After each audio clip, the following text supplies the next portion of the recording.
Hello, नमस्कार। मैं आपका एक नया वीडियो में, नई क्लास में आपके साथ आया हूं, जो कि हम लोग शेयर मार्केट से रिलेटेड चीज़ें पढ़ रहे हैं कि व्हाट इज़ शेयर मार्केट में ट्रेडिंग कितने प्रकार की होती है, ये सब चीज़ें हम लोग देख चुके हैं। अब हम लोग को देखना है कि यदि कोई नया व्यक्ति चाहता है कि किस प्रकार से निवेश करें, कहाँ पे करें, एसआईपी में करें, ट्रेडिंग करें, इन्वेस्टिंग करें, ये डिफरेंट टाइप्स के वो उसके माइंड में विचार हैं। तो उस विचार को फुलफ़िल करने के लिए कौन-कौन सी कंडीशन है, उस कंडीशन को हम लोग पढ़ेंगे, ताकि आप लोग यूज़फुल हो जाए कि हम लोग किस स्तर पे हम लोग हैं और कहाँ पे हम लोग को इन्वेस्ट करना है। तो यहाँ से एक चीज़ का आपको आंसर मिल जाएगा कि जिस लेवल पर आप हों, क्योंकि सभी की कंडीशन बताई जाएगी कि यदि आप सैलरी वाले हैं तो क्या होगा, आप बिज़नेस में हैं तो क्या होगा, आपकी एज क्या है, आपकी रिस्क बियर करने की कैपेसिटी कितनी है, इसके आधार पर आप चूज़ करते हैं। तो मैं अपना व्यू लेकर के आया हूँ कि किस व्यक्ति को कब कैसे कहाँ इन्वेस्ट करना चाहिए, राइट। तो चलते हैं विदाउट एनी कोई फर्दर इंट्रोडक्शन टॉपिक पे, राइट। देखिए यहाँ पर क्या है, जैसा कि थंबनेल से आप लोग देखे भी होंगे, नए लोग शेयर मार्केट में शुरुआत कैसे करें। मीन्स यदि कोई आप नए व्यक्ति हैं तो आपको ये देखना है कि कैसे शेयर मार्केट में शुरुआत करें, क्या करें, कैसे इन्वेस्ट करें। तो ये चीज़ें मैं बता रहा हूँ और इसको आप ध्यान रखेंगे तो लाइफ टाइम आपको चीज़ें एक गाइडलाइन मिलेगा और निश्चित रूप से आप एक अच्छे कंडीशन में रहेंगे और बेस्ट फाइनेंशियल लिटरेसी के द्वारा आप अपना वेल्थ को मैक्सिमाइज भी कर पाएंगे, अपना अधिक कर पाएंगे और प्रॉफिट तो डेफिनेटली होना है, राइट। क्योंकि मैं फिर से बोल दे रहा हूँ डिस्क्लेमर कि मैं एज एजेंट नहीं हूँ, तो मेरा केवल और केवल प्रॉफिट क्या है इसमें, नॉलेज, ओके, ज्ञान देना, ओके, केवल ज्ञान देना, हमारा और कोई काम नहीं है, ओके। क्योंकि आप जानते हैं, जो लोग हमको जानते हैं वो जानते हैं कि मेरा काम यूनिवर्सिटी में पढ़ाना है, ओके। तो मैं यूनिवर्सिटी में खुद पढ़ा रहा हूँ, मुझे कोई दिक्कत नहीं, लेकिन मैं चाह रहा हूँ कि अपना नॉलेज किसी और को दीजिए, राइट। इसलिए मैं ये सब चीज़ें कर रहा हूँ, क्योंकि मैं देख रहा हूँ कि मार्केट में सबसे बड़ी दिक्कत क्या है कि आप एक एग्जाम्पल ऐसे समझिए कि लाइफ में आप पढ़ने के लिए कम से कम 20 साल 25 साल मेहनत करते हैं, तब जाके कोई जॉब करते हैं, या कोई 1 मंथ आप अर्निंग करते हैं, तो सॉरी 1 मंथ आप कोई जॉब करते हैं तब आपकी सैलरी मिलती है, ओके। या कोई एक दिन मजदूर वर्क करता है तो उसको मिलता है वेज। सबसे बड़ी मार्केट में दिक्कत क्या है कि लोगों के पास नॉलेज एकदम नहीं है, समझ रहे हैं, ज्ञान नहीं है। और लोग क्या कर रहे हैं ना, एक ही बार सबसे रिस्क वाला चीज में घुस जा रहा है, समझ रहे हैं। उनको पता ही नहीं चल रहा है ये कोई भी चीज का एक स्टेप है, उस स्टेप को फॉलो करेंगे तो आप कभी भी लॉस में नहीं जाएंगे। उस स्टेप को समझते हैं कि क्या चीजें हो सकती है, क्या क्या चीजों को ध्यान में रखना चाहिए, ओके। तो वन बाई वन करके हम लोग देखते हैं अभी यहाँ पर। तो यहाँ पर देखिए फर्स्ट पे क्या है, सिस्टमेटिक इन्वेस्टमेंट प्लान, एसआईपी के नाम सुने होंगे, ओके। ये क्या है, अभी आगे बात होगी भी, ये क्या है, मंथली है, ओके। नेक्स्ट क्या है, म्यूचुअल फंड्स। थर्ड, इन्वेस्टिंग और ट्रेडिंग, फ्यूचर एंड ऑप्शन, या और जो भी ट्रेडिंग में पढ़ाऊंगा ये सब चीज़ें पढ़ेंगे, राइट। यहाँ पर देखिए क्या है कि एक चीज़ तो यहाँ ऐसे समझ लीजिए पहले बिना कुछ बताए हुए कि जैसे जैसे ऊपर से नीचे की तरफ आप जाएंगे रिस्क बढ़ता चला जाएगा, ओके। या ऐसे भी कह सकते हैं कि जैसे ये जाएंगे रिस्क कम होता चला जाएगा, ओके। इसका मतलब क्या है कि एसआईपी में सबसे कम रिस्क है, म्यूचुअल फंड्स में उससे ज़्यादा रिस्क है, उससे भी ज़्यादा रिस्क इन्वेस्टिंग में है, और सबसे ज़्यादा रिस्क क्या है, trading and future and options में है। तो first of all you are decided to कि आप किस सिचुएशन में हैं, और इससे भी कम रिस्क किस में है, फिक्स डिपॉजिट्स, एफडी। तो ये अगर आपको लिखना हो, तो ये तो मेरा पॉइंट नहीं था इसलिए मैंने नोट नहीं किया कि शेयर मार्केट से रिलेटेड मुझे बताना था, नहीं तो आप इसको एकदम ओरिजिनल समझिए कि जिसको एकदम रिस्क नहीं लेना है, एफडी। थोड़ा सा रिस्क लेना है, SIP, mutual funds, investing, trading, future and option. तो इसी को आगे हम नोट देखते हैं कि क्या क्या चीज़ें हैं और कौन से व्यक्ति को क्या क्या इन्वेस्ट करना चाहिए, राइट। तो मैं उसको क्राइटेरिया को थोड़ा बताया हूँ, तो उसको थोड़ा सा ध्यान रखिए, ओके। इसमें क्या है, सिस्टमेटिक इन्वेस्टमेंट प्लान। देखिए एसआईपी क्या है कि मंथली ओके, ऐसे समझिए, इसका फंडामेंटल समझिए पहले, तब आपको इजीली समझ में आएगा। फंडामेंटल ये है कि चाहे आप एफडी करिए बैंक में, चाहे आप कोई भी इंश्योरेंस करिए कहीं पर भी, ओके, चाहे आप म्यूचुअल फंड्स में पैसा लगाइए, फाइनली सबसे ज़्यादा जो पैसा इन्वेस्ट कर रही हैं कंपनियां, जो आपका पैसा वो कहाँ जा रहा है? शेयर मार्केट में। ओके, शेयर मार्केट ऐसे समझिए, सबसे ज़्यादा शेयर मार्केट में पैसा जा रहा है। बट शेयर मार्केट के साथ प्रॉब्लम क्या है कि इसमें नॉलेज ज़्यादा रहना चाहिए। ओके, और व्यक्ति के पास नॉलेज ज़्यादा है नहीं। जब व्यक्ति के पास नॉलेज नहीं है तो इन्वेस्ट तो कराना ही कराना है कैसे भी करके। इसी इन्वेस्टमेंट को फुलफिल करने के लिए एसआईपी का जन्म हुआ है कि कोई शेयर मार्केट में रिस्क नहीं लेना चाहता है, उसके पास नॉलेज नहीं है। तो यहाँ पर क्या है, एसआईपी में डिफरेंट टाइप्स के मैनेजर बैठे हैं, ओके, सीईओ बैठे हैं, ओके, और जो आप मंथली पैसा उस योजना में डालते हैं, वो लोग क्या करते हैं, ये लोग मिल करके कंपनी में इन्वेस्ट करते हैं, राइट। तो एसआईपी में क्या होता है कि आपको दिमाग नहीं लगाना है यहाँ पे, आप केवल क्या करना है, मंथली 100 रुपये या 200 रुपये या 300 रुपया या 3000 या 10,000 जो भी हो, आप इन्वेस्ट करिए। आपके स्थान पर कुछ लोग बैठे हैं जो कि सैलरी ले रहे हैं, वो लोग आपके फंड को, जो भी, जैसे मान लीजिए कोई एसआईपी का फंड है, ओके, एसबीआई का, ओके, तो एसबीआई के फंड में कुछ लोग लगे हुए हैं, 10, 50, 100 लोग कर्मचारी, और वो डिसाइड कर रहे हैं कि जो भी लोग इस फंड में इन्वेस्ट करेंगे तो हम लोग कहाँ कहाँ इन्वेस्ट करेंगे, कितना हम प्राइवेट सेक्टर में करेंगे, कितना गवर्नमेंट सेक्टर में करेंगे, कितना हम रेलवे में करेंगे, ये सब चीज़ें डिसाइड हो रही होती हैं, राइट। तो ये सब चीज़ें डिसाइड होती है। तो आप समझ गए कि क्यों म्यूचुअल फंड एसआईपी क्यों हो रहा है, क्योंकि शेयर मार्केट में लोग ज़्यादा रिस्क ले रहे चल रहा था, इसमें नॉलेज की ज़्यादा हो सकता है।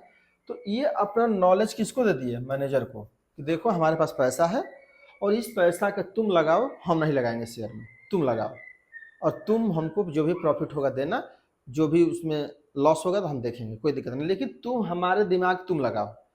दैट इज, यही एसआईपी है, समझ गए। एसआईपी में और म्यूचुअल फंड्स में क्या डिफरेंस है, म्यूचुअल फंड्स में एक ही बार पैसा लगाई जाती है टोटल, जैसे मान लीजिए 1 लाख 2 लाख, ऐसे एक ही बार पैसा लगा देंगे, दैट इज म्यूचुअल फंड्स। और एसआईपी मीन्स मंथली लगती है, ओके, मंथली हो सकती है, एनुअल हो सकती है, जैसे भी, क्वार्टरली हो सकती है, हाफ ईयरली हो सकती है, कुछ भी, मीन्स कि कंटिन्यूसली मंथली ये सब चीज़ से पैसा लगा रहता है, एसआईपी कहा जाता है, और नहीं तो म्यूचुअल फंड। तो समझिए क्या है, यहाँ पर क्या है कि ऐसे समझिए कि जो आगे इन्वेस्टिंग बताएंगे, शेयर है यहाँ पे, तो शेयर में आपको खुद दिमाग लगाना है, कहाँ पर शेयर परचेज करें, कौन सा करें, कौन सी कंपनी अच्छी है, ये सब चीज़ें आपको स्वयं देखनी पड़ेगी। लेकिन अगर आप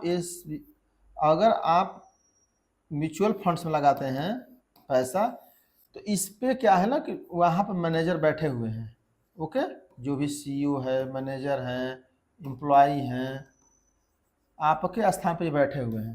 तो जब आपके पास नॉलेज है नहीं है, तब तक तो ये करिए ये वाला काम। जब लगे कि हमारे पास नॉलेज आ चुका है, इस नॉलेज के द्वारा अब शेयर पर ट्रांसफर हो जाइए, राइट। यहाँ पर ध्यान रखना है, चाहे म्यूचुअल फंड्स पे। तो फर्स्ट ऑफ ऑल आप जानते रहिए कि शेयर में ही पैसे लगते हैं, बट जो यहाँ पर आप सेल्फ माइंड सेटअप कर रहे थे, यहाँ पे कोई दूसरा कर रहा है, बस इतना ही अंतर है, और आपके फंड को किसी दूसरी कंपनी में लगा रहा है, ओके। तो I think, are you getting this point. तो चलते हैं नेक्स्ट पॉइंट पर, ओके, अभी और बातें होंगी टाइम टू टाइम। नेक्स्ट चलते हैं इन्वेस्टिंग।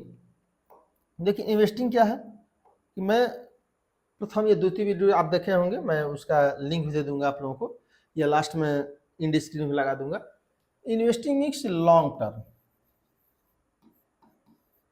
टर्म इन्वेस्टर, जो कि इक्विटी शेयर में पैसा लगाते हैं, इक्विटी शेयर में।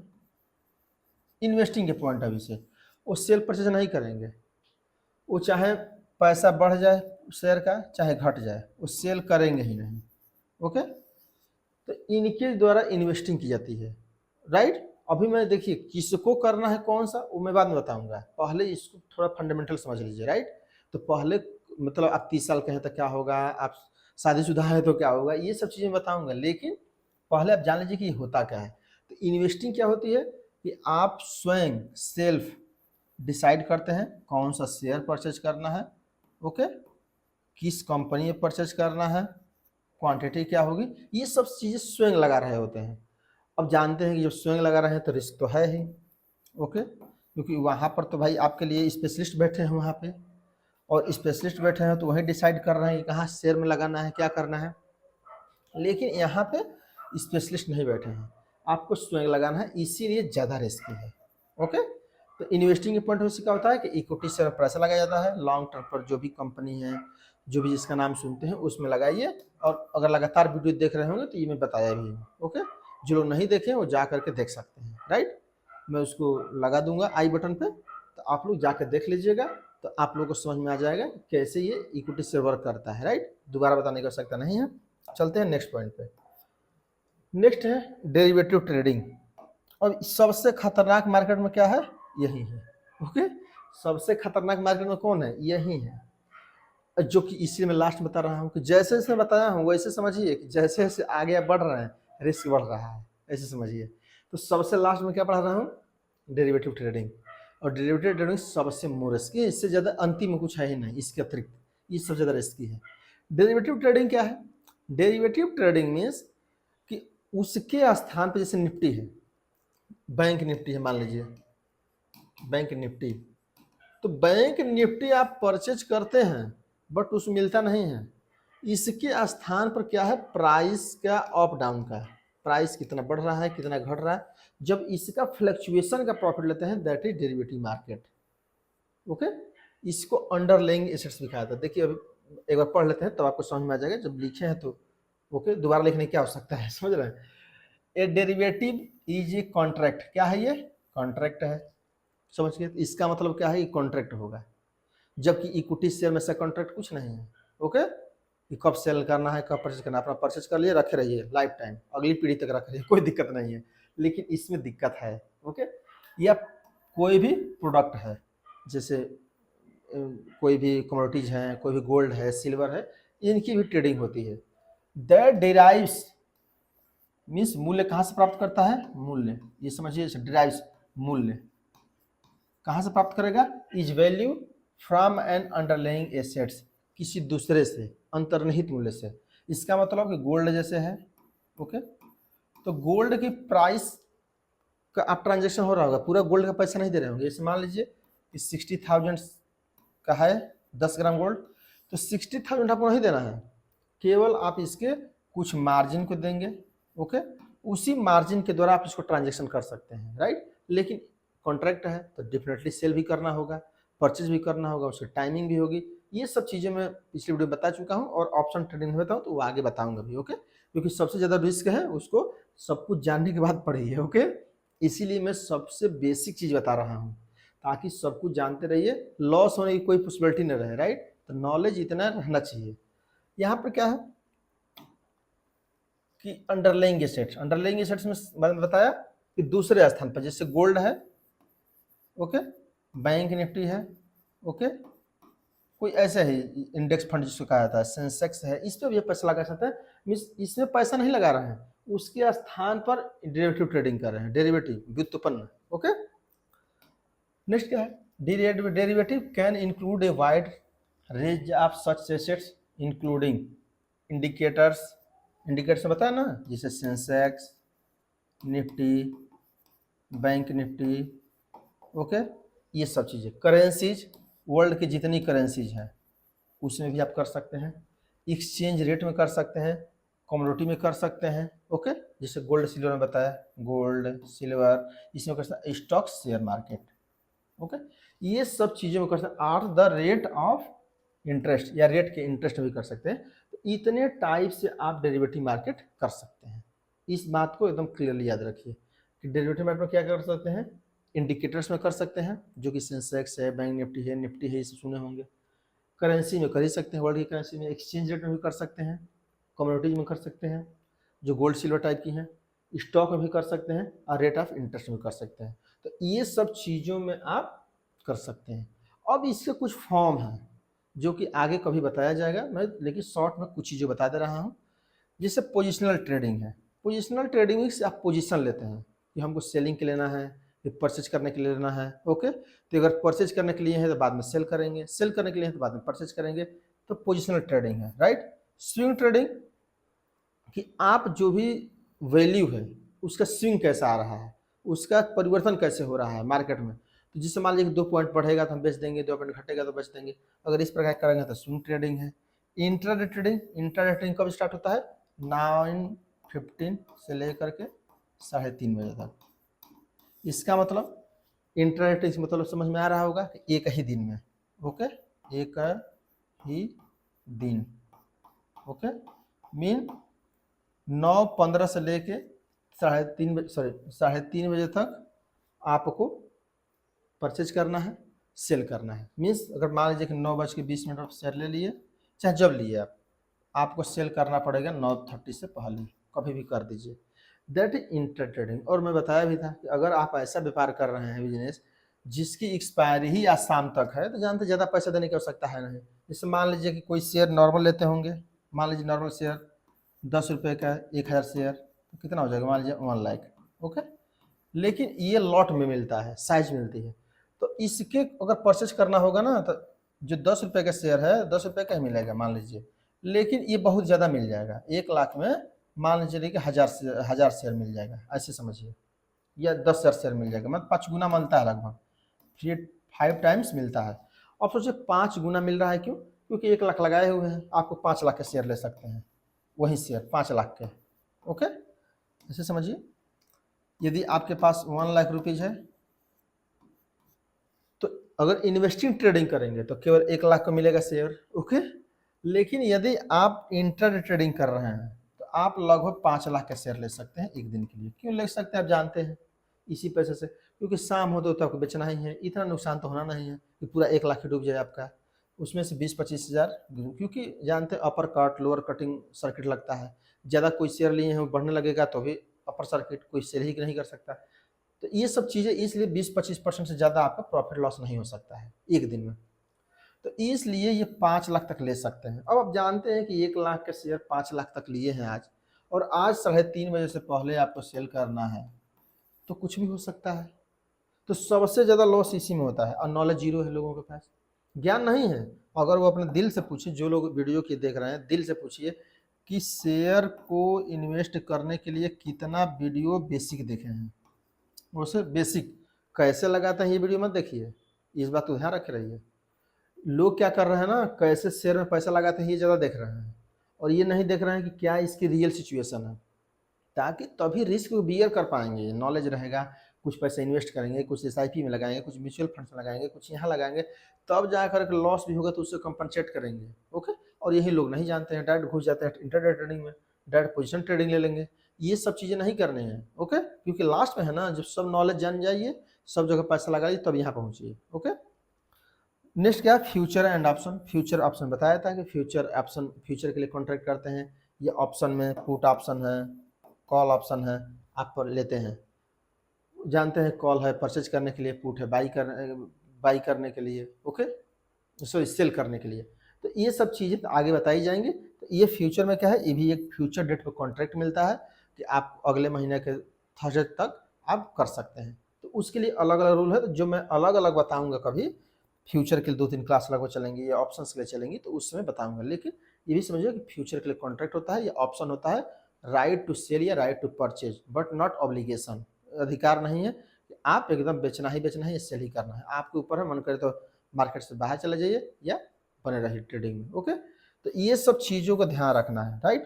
तो आई थिंक ये सब चीज़ें समझ गए होंगे कि सबसे ज़्यादा रिस्क कौन है, और इसमें भी सबसे ज़्यादा ये सब रिस्क वाले हैं। ओके, ये सब रिस्क वाली चीज़ें हैं, राइट। चलते हैं नेक्स्ट पॉइंट पे। अब यहाँ पर देखिए आपको कहाँ इन्वेस्ट करना है।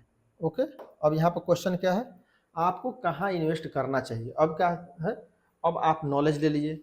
नॉलेज के लिए कि SIP क्या होती है, म्यूचुअल फंड्स क्या होता है, इन्वेस्टमेंट क्या होता है, डेरिवेटिव ट्रेडिंग क्या होती है। ओके, ट्रेडिंग क्या होती है, जैसे ट्रेडिंग उसका पॉपुलर नाम क्या है, ट्रेडिंग। तो ट्रेडिंग आप समझ गए कि ट्रेडिंग में क्या क्या चीज़ें होती हैं। जब ये सब चीज़ों को समझ गए तो अब आपको मोरल आंसर देना है कि अब क्वेश्चन आता है ये कि जब सब कुछ जान गए कि इन्वेस्टिंग में ये होता है, एसआईपी में ये होता है, म्यूचुअल फंड्स में ये होता है, इंट्राडे ट्रेडिंग में ये होता है, स्विफ्ट ट्रेडिंग में ये होता है, ये सब चीज़ें जान गए तो हमको कहाँ करना चाहिए, क्योंकि क्वेश्चन तो ये भी है और मैं बता भी था कि ये क्वेश्चन को मैं आगे चल के हैंडल करूँगा। अब देखिए यहाँ पर क्या है कि आपको देखना है आपको कहाँ पर इन्वेस्टमेंट करना चाहिए। ओके, देखिए आपका एज और फाइनेंशियल कंडीशन, अभी तो यहाँ पर आगे और भी चीज़ें हैं, ध्यान रखना है, 4 चीज़ों को ध्यान रखना है। एक योर एज का, एक फाइनेंशियल कंडीशन का, एक रिस्क बेयर करने की क्षमता का, और एक आपकी अर्निंग क्या है, ये सब चीज़ों का। ओके, पहले पर आप एज ऐसे समझिए, लगभग अगर 28 से आपका 30 साल तक एज है, ओके, 28 से 30 साल तक एज है, तो इसमें भी 2 कंडीशन है। यदि आप शादीशुदा हैं, मैरिड हैं, अनमैरिड हैं, ओके, तो अनमैरिड हैं तो कोशिश क्या करिए, अब देखिए अब डिसीजन समझना, इसी को ज़्यादा सुनना है ध्यान से। यदि आप अनमैरिड हैं तो कोशिश करिए कि आप चाहे ट्रेडिंग करिए, चाहे म्यूचुअल फंड्स में लगाइए, चाहे कहीं पर लगाइए, कोई दिक्कत नहीं है। लेकिन यदि अनमैरिड है तो क्यों, क्योंकि अगर शादीशुदा है नहीं है तो रिस्क ले सकते हैं, क्योंकि नुकसान होगा तो क्या दिक्कत है। लेकिन यदि आपकी शादी हो गई है तब आप नहीं ले सकते बहुत ज़्यादा, तब आप क्या करिए, मैक्सिमम कोशिश करिए कि हमको इन्वेस्ट करना है, एसआईपी लेना है, म्यूचुअल फंड्स में लेना है, ट्रेडिंग नहीं करना है। हाँ, ये एकदम निगेटिव नहीं, ट्रेडिंग नहीं करना। ट्रेडिंग कब करना है, नॉलेज, ओके, जब तक नॉलेज ना आ जाए। ओके, लेकिन जो लोग अभी शादीशुदा नहीं है, कम एज है, 30 से कम वाले हैं, तो वो आराम से सीखे पहले ट्रेडिंग और तुरंत अपना कर सकते हैं 6 महीने 4 महीने बाद जो भी चीज़ें आएंगी तो। ओके, तो यहाँ पर ध्यान रखना है कि अगर 30 से ज़्यादा है, शादीशुदा हैं आप, तो कोशिश करिए कि पहले म्यूचुअल फंड्स में करें, पहले एसआईपी करें, पहले उसके बाद इन्वेस्टमेंट में करें, उसके बाद बहुत चीज़ें नॉलेज आ गया तब रिस्क लीजिए। क्यों, क्योंकि आप रिस्क नहीं ले सकते ज़्यादा, राइट। वही फाइनेंशियल कंडीशन के ऊपर है, अगर फाइनेंशियल कंडीशन तो ले ही सकते हैं, आगे आगे बात होगी भी। ओके, तो यहाँ पर समझ गए कि आपको यदि शादीशुदा है तो कम रिस्क लीजिए, तो जो मैं बताया हूँ कि पहले एसआईपी करिए, म्यूचुअल फंड्स करिए, इन्वेस्ट करिए और ट्रेडिंग करिए, उसके हिसाब से चलिए।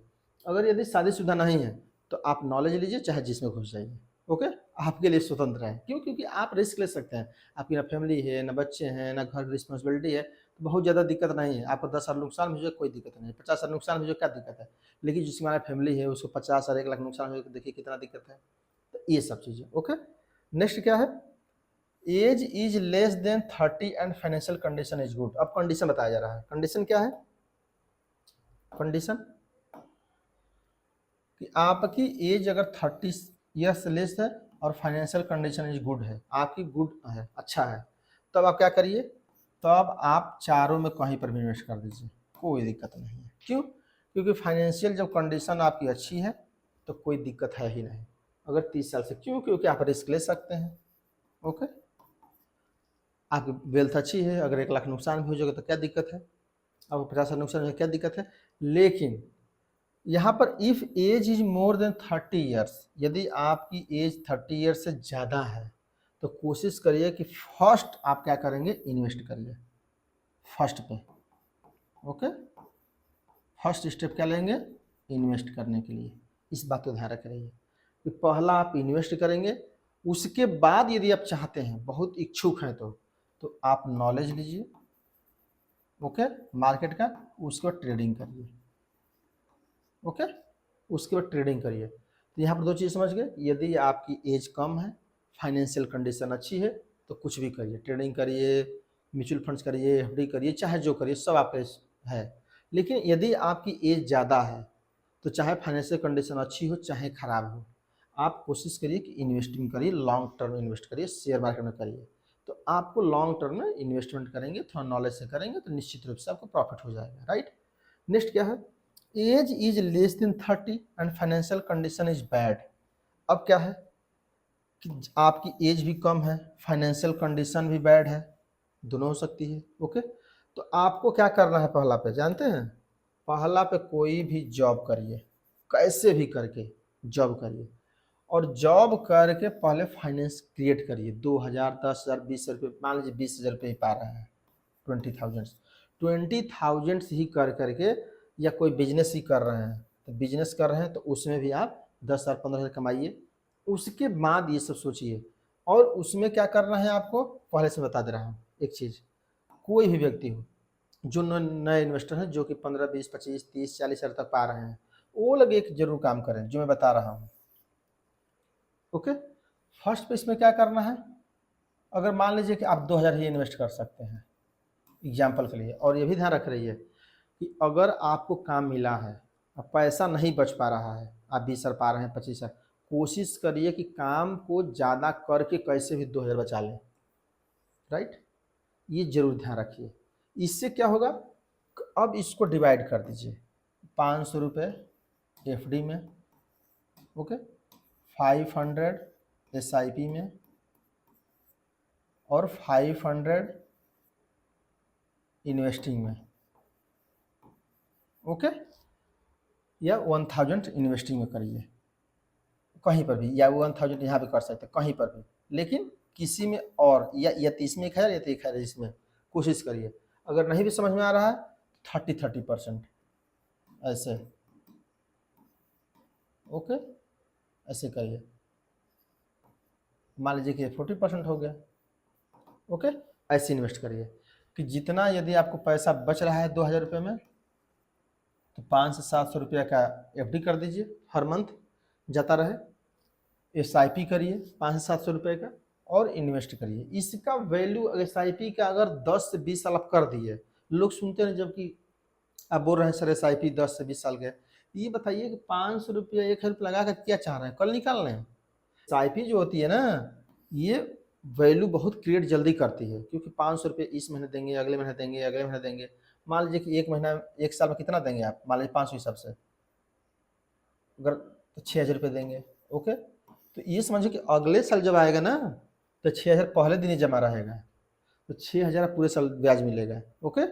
फिर उस वर्ष भी 6,000 आ जाएगा, 12,000। अब तीसरे साल क्या होगा, 12,000 पूरा पर इंटरेस्ट मिलेगा आपको। इसलिए इसकी वैल्यू बहुत बढ़ती जाती है, ओके। जैसे कौन बड़ा करोड़पति नहीं होता है कि पहले 1 होता है, 2, 4, 6, 12, 24, अब समझ रहे हैं। कुछ साल बाद क्या होगा, बहुत ज़्यादा इंक्रीज कर जाएगा, राइट, काउंट नहीं कर पाएंगे आप। इसलिए SIP कोई भी इन्वेस्ट करते रहिए जो लोग कम फाइनेंशियल रखे हैं, राइट। तो यहाँ पर क्या है कि अगर बेड है तो क्या करिए, पहले एक जॉब लीजिए जो रेगुलर आपको इनकम दे, चाहे 10,000 दे रही हो, चाहे 20,000 दे रही हो। बस ध्यान रखिए कि अगर आप 12 घंटे वर्क कर रहे हैं तो कोशिश करिए कि 14 आवर्स करें, 8 घंटा कर रहे हैं तो 12 घंटा करिए, जब तक एज है। इसलिए जब भी कोई आप इन्वेस्ट कर रहे हैं तो उसमें कंटिन्यूसली रखिए। SIP के साथ यही है कि आप उसमें करते रहिए, उसमें निकालने की ज़्यादा कोशिश मत करिए, ओके। और अगर आपको निकालना भी है तो मैं बताया था ना कि पहले FD कर रहे हैं तो FD को तोड़िए, FD के बाद मान लीजिए कि कोई SIP कर रहे हैं, SIP को तब करिए, तोड़िए। SIP से भी काम नहीं चलता, तब जाके इन्वेस्टिंग जो करेंगे उसको करिए, राइट। तो इसी हिसाब से आपको इन्वेस्ट भी करना है, इसी हिसाब से आपको इसको हटाना भी है, ओके। ऐसा नहीं है कि आप पहले से शेयर करने लगे, पहले SIP, ये सब चीज़ों को ध्यान रख रही है, ओके। ये सब कैसे हम लोग को करना है, राइट। आगे बात होगी भी, आप लोग वीडियो में जुड़े रहिए तो आगे, क्योंकि सब कुछ इसमें तो कवर किया नहीं जा सकता है। अब देखिए नेक्स्ट चलते हैं, रिस्क एबिलिटी। रिस्क एबिलिटी में बताया था कि रिस्क एबिलिटी की क्षमता क्या है। सीधी सी बात यह है, यदि आपके पास फाइनेंशियल पोजीशन अच्छी है, फाइनेंशियल पोजीशन, तो आप रिस्क ज़्यादा ले सकते हैं। कम है तो कम तरीके से रिस्क लीजिए, ओके। बट इतना ज़रूर है कि यदि आपकी फैमिली प्रेशर बहुत ज़्यादा नहीं है तो कम से कम कुछ ना कुछ शेयर में ज़रूर इन्वेस्ट करिए, कहीं ना कहीं करते रहिए। क्योंकि देखिए शेयर और SIP या म्यूचुअल फंड के साथ सबसे बड़ा फायदा जानते हैं क्या है, कि जब आप सो रहे होते हैं तो भी ये बढ़ रहा होता है। और मैं एक वीडियो में बताया भी था कि काम वैसा करना है जो कि यदि मैं न भी कर रहा हूँ, इसको सोच नहीं भी रहा हूँ, तो भी 2-4 रुपये बढ़ रहा है। और जो इस बात को ध्यान रख लेता है बहुत आगे जाता है। क्योंकि सबसे बड़ी दिक्कत क्या है कि सैलरी को बचाने की कोशिश करिए कि किस प्रकार से सैलरी को बचा सकते हैं या सैलरी से 10-5 हज़ार कैसे इन्वेस्ट करके वेल्थ क्रिएट कर सकते हैं। दो चीज़ें हैं, या तो बहुत कम सैलरी है तो सैलरी में 2-4 हज़ार रुपये इन्वेस्ट करिए कहीं पे म्यूचुअल फंड्स और इसमें, ताकि ये आपका हमेशा बचा रहे, और कुछ पैसे जो सैलरी के उसमें खर्च करते रहिए। और या तो कुछ ऐसा काम करिए जिससे सैलरी ही बच जाए। ओके, तो जैसे आप शेयर परचेज कर रहे हैं, एसआईपी कर रहे हैं, म्यूचुअल फंड्स कर रहे हैं, बाद में बहुत ज़्यादा सीख रहे, ट्रेडिंग करने लगेंगे, टाइम है तो ये सब चीज़ें ज़्यादा इंपॉर्टेंट होती हैं, राइट। तो रिस्क एबिलिटी कब होगी? दूसरी बात है जब फैमिली प्रेशर नहीं है, आपको शादी नहीं है, ये बहुत अभी घर की कंडीशन ठीक है, तो भी आप रिस्क ले सकते हैं। तो ओके, तो रिस्क ले रहे हैं तो आप ट्रेडिंग भी कर सकते हैं। रिस्क यदि ले रहे हैं तो आप ट्रेडिंग भी कर सकते हैं, सब कुछ कर सकते हैं, म्यूचुअल फंड्स में लगा सकते हैं, इन्वेस्टिंग कर सकते हैं, सब कुछ कर सकते हैं। लेकिन यदि रिस्क टेक एबिलिटी रखनी चाहिए, सबको रखनी चाहिए, क्योंकि जानते हैं यदि आप रिस्क नहीं लेंगे तो कभी आगे बढ़ पाएंगे? कभी नहीं। हाँ, कोई पढ़ रहा है, कोई काम कर रहा है, सब लोग बिजनेस वर्ल्ड में पूरा लोग रिस्क ले रहे हैं। ओके, आप कहीं पर जाते हैं, होने को तो कुछ भी हो सकता है, कभी भी हो सकता है, लेकिन फिर भी आप जा रहे हो तो रिस्क क्या हट जाते हैं। इसलिए रिस्क लेने से पीछे मत हटिए, सिंपल सी बात है। रिस्क जितना ले सकते हैं लीजिए। ओके, बस ध्यान रखिए अपनी फाइनेंशियल कंडीशन को, ओके, और फैमिली रिस्पॉन्सिबिलिटी को। यदि फाइनेंशियल कंडीशन अच्छी है तो आप ले लीजिए, फैमिली कंडीशन यदि फैमिली रिलेटिव्स ठीक ठाक है, कोई दिक्कत नहीं है, तो भी आप ले सकते हैं। तो ये सब चीज़ों को बस ध्यान रखिए। और मैं बताया ना कि सिंपल सी बात है कि जहाँ फैमिली की ज़्यादा रिस्पॉन्सिबिलिटी, तुरंत इन्वेस्टिंग स्टार्ट कर दीजिए। ओके, राइट, इन्वेस्टिंग डेफिनेटली कर दीजिए। अब देखिए जॉब या बिजनेस, मीन्स कि आप जॉब करते हैं, ओके, कोई नौकरी करते हैं, कि आप बिजनेस करते हैं। तो यहाँ सबसे किस लिए मैं लिखा हूँ इसको, टाइम पॉइंट ऑफ व्यू से। यदि आपके पास टाइम ज़्यादा है, ऐसी कोई जॉब करते हैं जहाँ आपके पास पर्याप्त टाइम है, तो आप ट्रेडिंग भी कर सकते हैं नॉलेज लेकर के, और इन्वेस्टिंग भी कर सकते हैं बढ़िया से, म्यूचुअल फंड से एसआईपी भी तो आप कर ही सकते हैं। ओके, तो टाइम के ऊपर डिपेंड है। यदि आपके पास टाइम नहीं है तो कोशिश करिए कि एसआईपी, म्यूचुअल फंड्स, या कभी कभार इन्वेस्ट कर दीजिए। ओके, इन्वेस्टिंग करिए। लेकिन टाइम पर्याप्त है तो आप अच्छा से नॉलेज लीजिए पहले 2-4 महीना ट्रेडिंग के लिए, कि कैसे फ्यूचर ऑप्शन क्या होता है, कैसे ओपन कर जाता है, कैसे पैसा लगाया जाता है, कैसे लॉस होता है, कैसे प्रोडक्ट, सब कुछ देखते रहिए। उसके बाद ये सब चीज़ें आप ध्यान रखें, राइट। तो ये सब चीज़ों का आप लोग आई थिंक समझ गए होंगे। देखिए अंतिम में इतना ही कहना चाहता हूँ। अब देखिए, अगर आपके पास पैसा नहीं है, लास्ट क्वेश्चन क्या है, last question, whether you have no money, है मनी है या नहीं है, तो व्हाट यू कैन एसआईपी, आप एसआईपी कर सकते हैं। ओके, अब कोई भी वो जो ये वीडियो देख रहा है, चाहे 100 रुपये के हो चाहे 200 के हो, आप चाहे बेरोजगार हैं चाहे जो हो, अगर 100 रुपया भी कहीं से आ रहा है, एसआईपी जरूर कर दीजिए। और ये आपको लगेगा कि इसकी प्रॉफिट इतनी आएगी कि जितना सोच नहीं सकते हैं, बस। लेकिन इसमें बस ध्यान रखिए कि टाइम दीजिए, ताकि 10 साल 15 साल 20 साल करिए। ओके, और करोड़पति बनने के चक्कर मत रहिए, ठीक ना। क्यों? क्योंकि जब आप 100 रुपये लगा करके चाह रहे हैं करोड़पति बनना, जिसके पास पहले से कोई करोड़ रुपया हो, वो क्या करेगा, समझ रहे हैं। तो पहले एक्सपेक्टेशन बहुत कम रखिए, एक्सपेक्टेशन उतना रखिए ताकि एफडी से ज़्यादा मिल जाए, कुछ इनकम जो भी हम बचा के रखें उस बच भी जाएगा। एसआईपी 100 रुपये भी इन्वेस्ट कर रहे हैं तो निकालेंगे तो है नहीं, तो आप कर सकते हैं। तो आप मैक्सिमम कोशिश करिए कि 1000 या 2000 की एसआईपी जरूर कर दीजिए। कोई भी लड़का हो, कोई भी इस वीडियो को देख रहा है, एसआईपी डेफिनेटली करिए, चाहे आप गरीब हो, धनी हो, मिडिल क्लास फैमिली से हो, चाहे जिस फैमिली से हो। आज से ही कोशिश करिए कि किस प्रकार से हमको एसआईपी करनी है। तो वो चाहे आप धनी हैं, चाहे गरीब हैं, चाहे मिडिल क्लास फैमिली से हैं, अपनी पैसे के अनुसार जरूर करिए। ओके, लेकिन यहाँ पर एक चीज़ ध्यान रखिए कि अगर जो लोग नए लड़के हैं, जिस हमारे हम लोग के एज के जो हैं, उनके साथ प्रॉब्लम क्या है कि काम करना नहीं चाहते हैं। मान लीजिए 12 घंटे काम कर रहे हैं, ओके, तो और मान लीजिए उनको 20 मिल रहा है, कोशिश करिए कि जब आप कर सकते हैं 2 घंटा और करिए। ओके, अगर कर सकते हैं, शरीर साथ दे रहा है तो करिए, और कम से कम इसी 2 घंटे का पैसा एसआईपी कर दीजिए। बस मैं इतना ही आपसे कहना चाहता हूँ, राइट। कि कम से कम, जिससे मान लीजिए 8 घंटे का ही काम कर रहे हैं, कुछ ऐसा काम करिए कि 2 घंटा और करिए, ओके।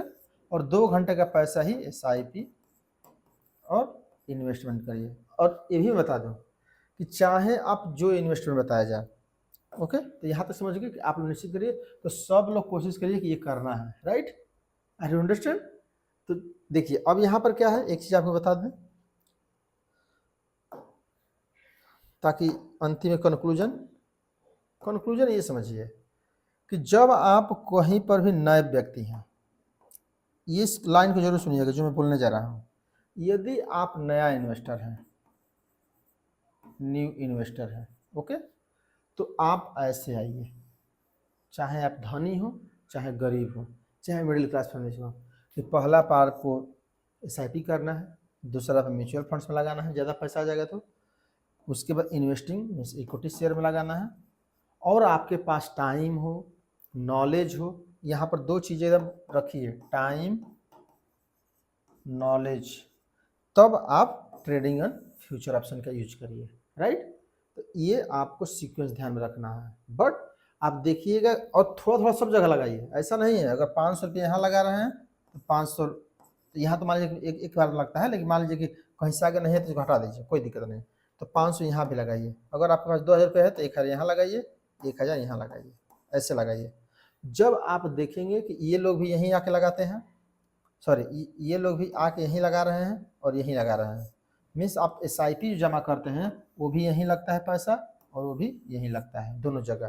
तो जब आपके पास नॉलेज आ जाएगा तो आप इसको हटा देंगे अब, ओके। कहेंगे कि जब ये लोग भी जा करके यहीं कर रहे हैं हमारा पैसा लेकर के, तो हम स्वयं करेंगे, ओके। लास्ट में क्या होगा कि जब आप इसमें आवाज आएंगे, जब बहुत ज़्यादा नॉलेज हो जाएगा तो लगेगा कि इसी दोनों मार्केट को चलाते हैं, इसको और इसको। ये कब तक रखना है 2 चीज़ों को, जब तक कि आपके पास फुल नॉलेज नहीं है, फुल टाइम नहीं है।